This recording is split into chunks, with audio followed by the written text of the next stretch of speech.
Hi, everybody. I just wanted to come on and talk about my take on dissociative identity disorder in my world. With true DID. This is how I perceive it as. Before, I would have thought it the same way as everybody else, like, how Hollywood thinks of it. That's what they make it seem like. But for me, it's more like a way of life, and it's how I relate with people, and everything in my life I think revolves around it.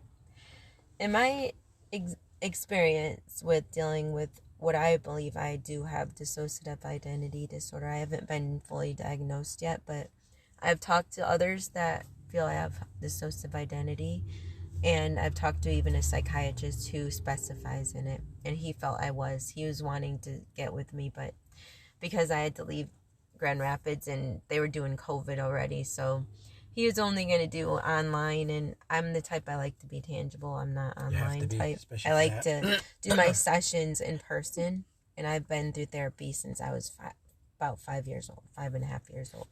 I started when I first was like in the adoption process. So yeah, I believe that I'm a good candidate to understand about it. I've been through almost every form of therapy you can think of. Talk therapy since I was a kid. I did talk therapy in my high school years because of my suicidal tendencies. And I did regular drug therapy in my older years, in my adult years. And I did hypnotherapy, biofeedback. I've been hospitalized at least 3 or 4 times. So I've been through this mental health care system. They believe at one point I had borderline personality disorder, then it went to bipolar disorder with PTSD.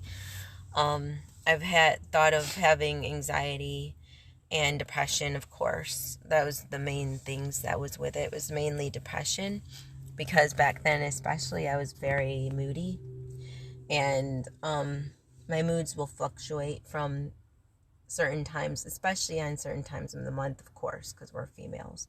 But, I do have a male in me, though. So be warned that I do have a male, I do believe. Well, at least one.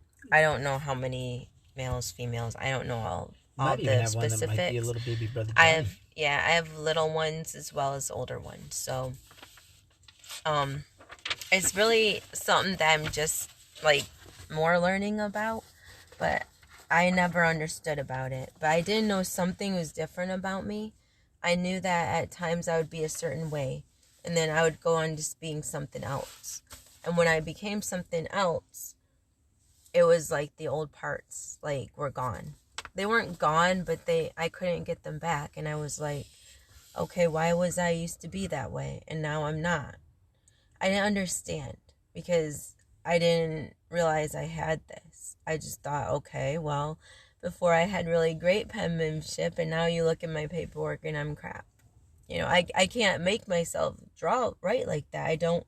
My dad once asked how I did it, and I was like, I don't know, I just write. And then now I couldn't write like that to save my life. And I'm like, okay. But it's like it comes and goes.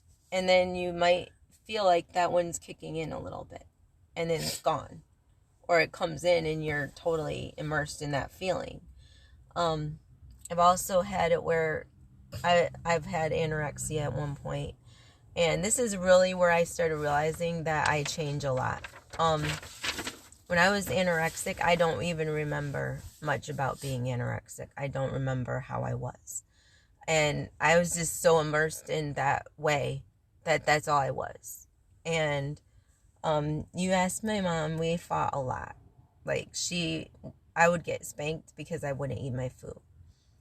And I do remember things like that. I do remember the feeling.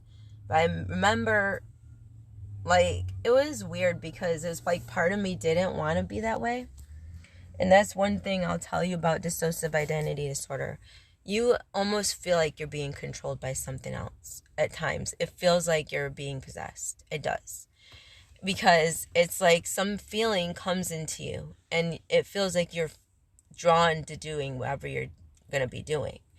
And that's been really the most prominating with my one that's had anorexia and my one that's an exhibitionist. Those two were the most forceful ones of all the ones. And my suicidal one was pretty dominating as well.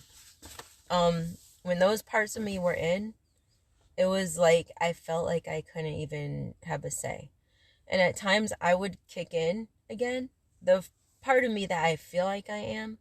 Because, yeah, you can feel like you're this or that, but it doesn't feel like it's you. But the part of me that felt like it's me would try to overcome that part, and then it wouldn't. And yes, I get emotional, and yes, my husband's like, yeah, what part alter am I talking to now? Yeah, that gets me annoyed because, like, I don't want to believe that there's those other parts. I want to believe it's me. It's all me, 100%, you know, all the time. And so it gets me kind of emotional, like, I don't have anything. It's me, honey. And I think that part of me is like, that's a true I guess sign. it denies it. Yes, and that's a true sign of the DID problem. And it doesn't want to believe that, you know, part of it's being controlled, because I don't like to be controlled. I like to feel like I'm the one, the main one. And so when someone says, you know, things like that, it kind of negates that you're even there. So I guess that's probably why I get upset. I was also upset, though, when my mom would say I was anorexic. So, and I was getting very close to being anorexic. Like, I was extremely skinny. And I wouldn't believe that. And I didn't feel like I was anorexic. You know, I listened to whatever part was in me, and I allowed that part to be. And then it was like, I felt like, you know, it was still me, but yeah, it wasn't. And I didn't really relate all these different parts of me with that, though. I just thought of it as, you know, I'm just moody, like everybody said that was all my life. And I guess everybody said that I would cry at the drop of a hat. Everybody said my emotions would go back and forth. I would be sobbing and bursting in tears and go up to my room, scream in my pillow, and come back down, and I'd be perfectly normal. Like, it didn't even happen. So it was like that. That's how I see it as. Like, those parts of me kicked in, and then just as quick, they kicked back out. And I was like, and I was like back to myself. And that's the thing that happens with dissociative identity disorder over and over and over and over and over. And so it's hard because you want to be normal and you want to be like everybody else. You want to have one thought. You want to have one feeling, one way. And yet, two different parts of you can be fighting over the same thing. And two different aspects of who you are can say, I want this. No, I want that. And then you go and you want to be a normal female. And yet the other part of you doesn't want to be. She wants to be sexualized. So she kicks in, goes and flirts with some guy, and then he thinks that's part of you. Because it is. And then you look like you're just a tease or a whore. You know, and yeah, I know it's still me saying it and everything, but it's like that part of me doesn't really want to. Like, a part of me, the other part doesn't really want to. I don't like talking like that. And if you knew me in my high school years, I was very timid. I was extremely shy, and I didn't like to go up and talk to men like that. But yet, a different part of me did. And I don't even remember things I said. People in my life have to tell me that I said things. And yes, that's why I do listen to people in my life, because, you know, just like now, I have to accept my husband's, what he says about what I've done. And it's hard, because when other people are the one knowing more about what you've done than you know about yourself, that's where it's scary. It's not like a disorder. I mean, yeah, there are people that are lucky enough to have gotten through therapy, and they're able to connect with those other parts of themselves. And I think at times I have. At times I've been able to connect with parts of me, especially when I'm nice to some of my alters, you know, my parts. I give them little candies or whatever. I've given my one little younger alter little candies. I've let her do lollipop videos or this or that. I think in a way it's connecting with her. It's my way of giving her some little ability to do something as well and accepting her as a person. And when I started doing that, I noticed that they would come out more. And I wouldn't have as much control. So when I acknowledge them, I think, is when they would show up. That's the first good step. And that's why one time when I was on Halloween, I was like, I had apparently really gotten crazy with them, and they were still partially in there.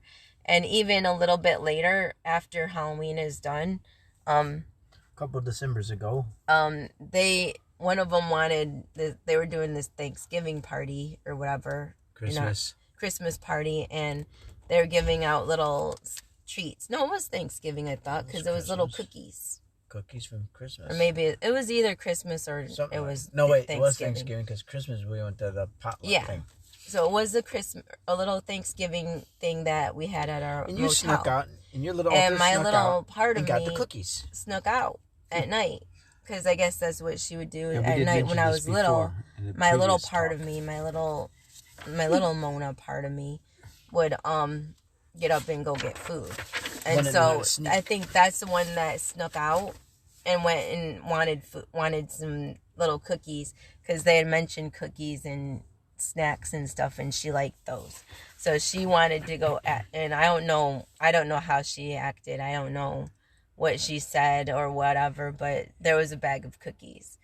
And so the woman had given her a whole bag of cookies because she went and asked for cookies. So that almost does, in a weird way, tell me that when I was little, my mom must have been right. Like, I must have been a beggar to all of our different friends that we went to. And that's why my mom had to tell us kids not to go beg for food from people. Because I guess I must have been that way. And I don't remember being that way at all. Like, I don't remember that. But I think I blocked it out. And it was still a part of me. To go when I was little, I would beg for food because we had no food. And we hardly ate. Most of the time I was so malnourished. I was extremely malnourished and skinny. I had skinny arms and legs and like a brown tummy because of the bloating from malnourishment. If you see little kids that are really severely starved, that's what they'll look like. And I looked like that, and I was extremely unhealthy when I was little. And that's one of the things though that we did, and I did when I was little. And I guess it never totally left me, it's always still there. And so that's one of them. And like I said, I have like multiple different ones, and I don't realize all the time what they do. And so somebody can say, Lisa, you did this or that, and I'm adamant that they are wrong. But now more than anything, I realize maybe things that happened when I was little and I don't remember. But some of the things your adopted families say, they dramatize it because they know they can. So don't take everything they say. Yeah, but it's the same with you. Yeah, honey. I would. I have to say, I have to just trust. I don't ever know. This is the remember, problem. Lisa, certain things that supposedly you said happened, it never happened because, that stays quiet. That's the problem, though, when you have a disorder. Like, you can't tell what is reality, what is not. You can't 100% know what's true and what's not true. And that's another point, that I really want to make with things like this. It's not so easy and cut and dry. It's hard to, decipher. And that's the problem that I have had all my life, is I really want to know myself. I want to know who I am. And all my life, I would watch our family videos, and I would just watch how I was, and I would try to remember who I was. I would write down things, and it's how I would remember myself. And without that, and without pictures and stuff like that, I don't remember things very well, and it's just harder for me because of my disorder. And I mean, it's in me. It's always going to be in me. And there's different parts of me that kick in and remember this stuff. But I can't remember it consciously. And I guess there's a reason.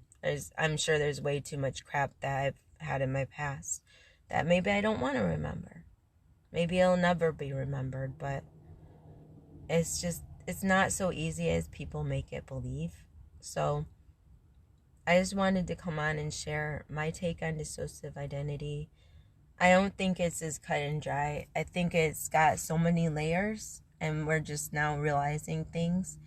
Some doctors and psychiatrists don't even believe in the disorder, but yes, it does exist. I just think it's not as like straight up, and I think that a lot of people do milk on it because it's trending now. I don't really think it's like it should be so lighthearted. I think it's more of a serious thing, and it's a mental disorder. You know, back in the days when I was younger, we really didn't boast about things as much as we do nowadays. Now you got some idiot online and it's like, about it, supposedly. It feels like people are more making it more so lighthearted that it's a joke. Yeah. And that it's like...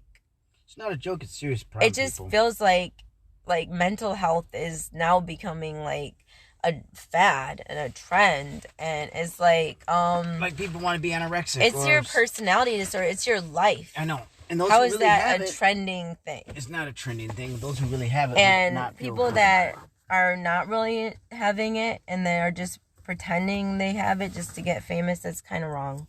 Like, don't ever wish for something like that.